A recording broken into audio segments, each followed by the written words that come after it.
The wooden chair creaked beneath the immense weight of what had once been England's most vigorous king. Henry VIII, now a grotesque mountain of decaying flesh weighing more than 400 pounds, could no longer stand or walk without help. His legs, once celebrated as the finest in Christendom, had become ulcerated, oozing stumps that dripped with pus and blood. The odor was so overpowering that courtiers covered their faces with perfumed cloths whenever they approached him. This was not merely the decline of a ruler, it was the terrifying conclusion of nearly 4 decades of excess that had turned a radiant prince into something resembling a living corpse. The metamorphosis had begun innocently enough in 1509, when the 18-year-old Henry ascended to the throne.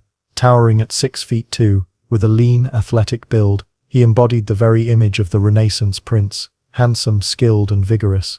He could joust all afternoon, dance through the night, and chase deer for hours across the royal parks without tiring.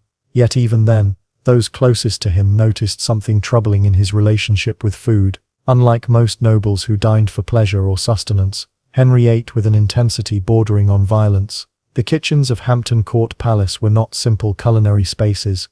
They were industrial engines of indulgence, operating with the precision of a medieval factory of gluttony. More than 200 cooks, scullions and servants toiled in shifts day and night, their faces reddened and slick with sweat from the heat of 6 gigantic hearths that burned without pause. Each day those fires devoured between 6 and 8 tons of oak.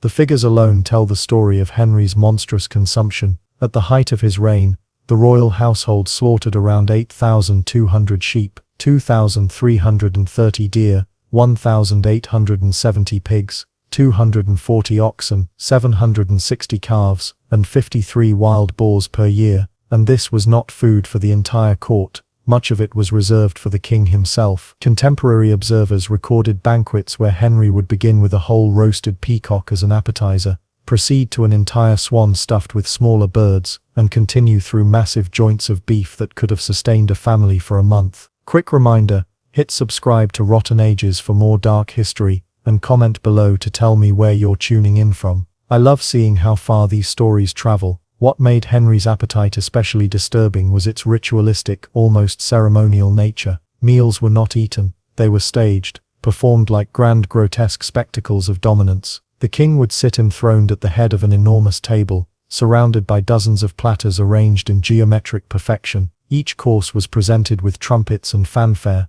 as if announcing the arrival of conquering armies rather than dishes of meat. Henry's gaze would sweep across the spread with the cold calculation of a general planning an assault, deciding which dish to conquer first, and which would fall next. The preparation of these meals involved methods so elaborate they bordered